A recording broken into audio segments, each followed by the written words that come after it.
Leslie Jones, she's a very funny person. I just don't think they did her character any justice by the way that they portrayed her in this movie. I'm going to let you think about that for a moment. I'm just going to let that simmer for a moment.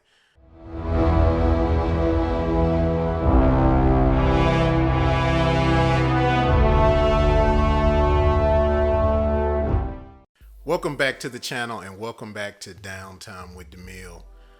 Okay, so I'm getting ready to do a spoiler review of Coming to America. It just dropped last night on Amazon Prime, man. I'm going to give you my thoughts. I'm going to talk about the good. I'm going to talk about the bad, what I thought about the movie. So just stay tuned and check it out. And if this is your first time visiting the channel and if you like the content that I produce, don't forget to hit that like button, man.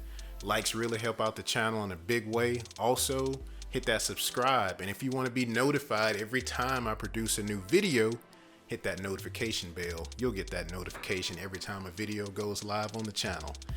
Coming to America. We waited 33 years for this. 33 years, man. Okay, so let me just go ahead and get this out of the way.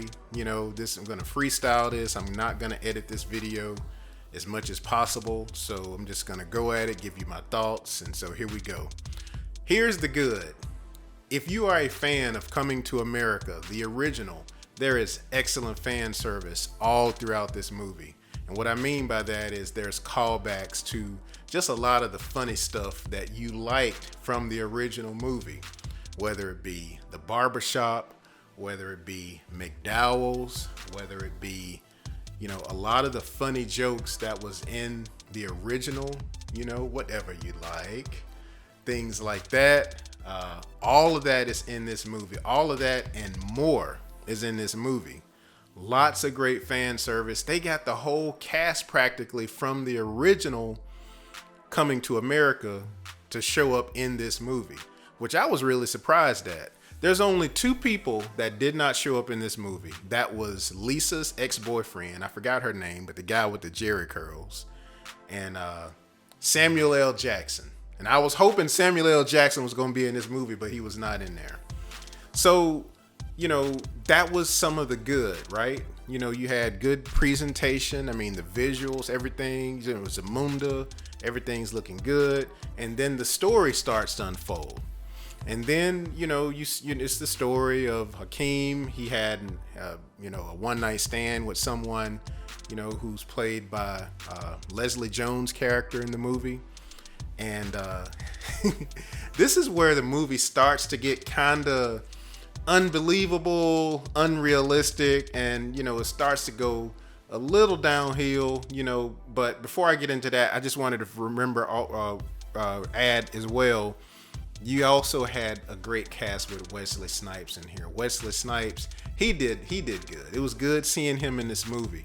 But yeah, so getting back to what I was just mentioning a moment ago about when it starts to go downhill is you have this scene where Akeem is basically, and I'm saying this really nicely, getting seduced by Leslie Jones' character, and somehow she becomes pregnant, and this is the long lost son that he didn't know about. And so he goes back to America to pick up his son so his son can claim his rightful place in the heir of Zamunda, the throne of Zamunda. And that part could have been a little better. They could have probably came up with a better idea. It was kind of unbelievable the way that happened. I thought that could have been a little better right there. Also, I think that there was Leslie Jones, she's a very funny person. I just don't think they did her character any justice by the way that they portrayed her in this movie. I'm going to let you think about that for a moment. I'm just going to let that simmer for a moment. Yeah.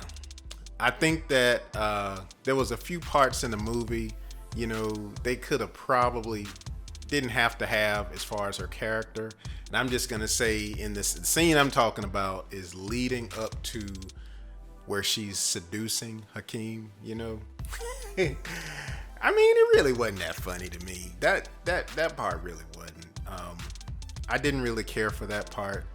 You know, it was just yeah, I didn't really care for that part. Another thing too, I think that they could have done better on when they had James Earl Jones' character, the King, when they showed him die on screen. It's like, I don't know. I feel like what they should have done with him is, because he was only in the movie for a moment. It was the way that they presented, you know, the whole idea of him having a funeral while he wanted to be at a funeral. Hakeem's father, the King, he wanted to have his funeral while he was still alive. That was a whole, and I never heard of that concept before. And he literally died during the ceremony. Okay, so, you know, yeah, things like that could have been a little bit better. It's not a horrible movie, but it's definitely not the best movie. It's definitely not Eddie Murphy's best movie. And in no way does this come close to surpassing the original Coming to America. And then for that note though, it's really, really hard to surpass an original movie that is a classic. It is really, really hard to do that. And this movie, unfortunately, did not really come close.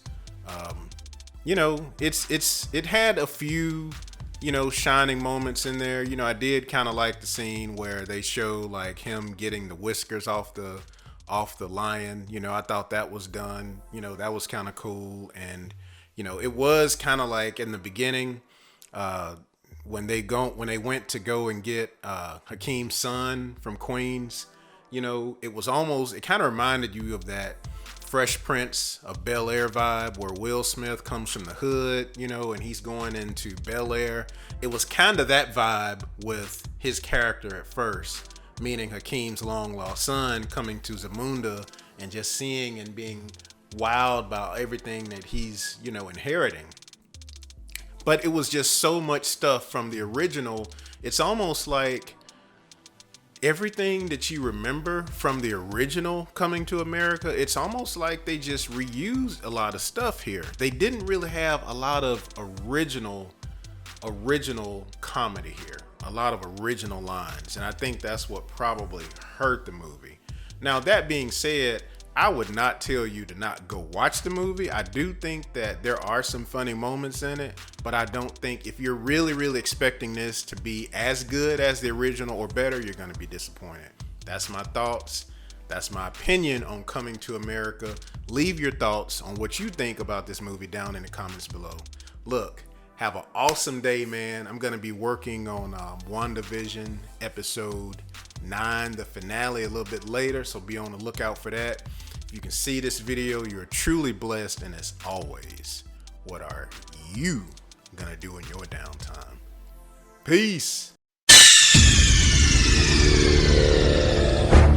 Subscribe.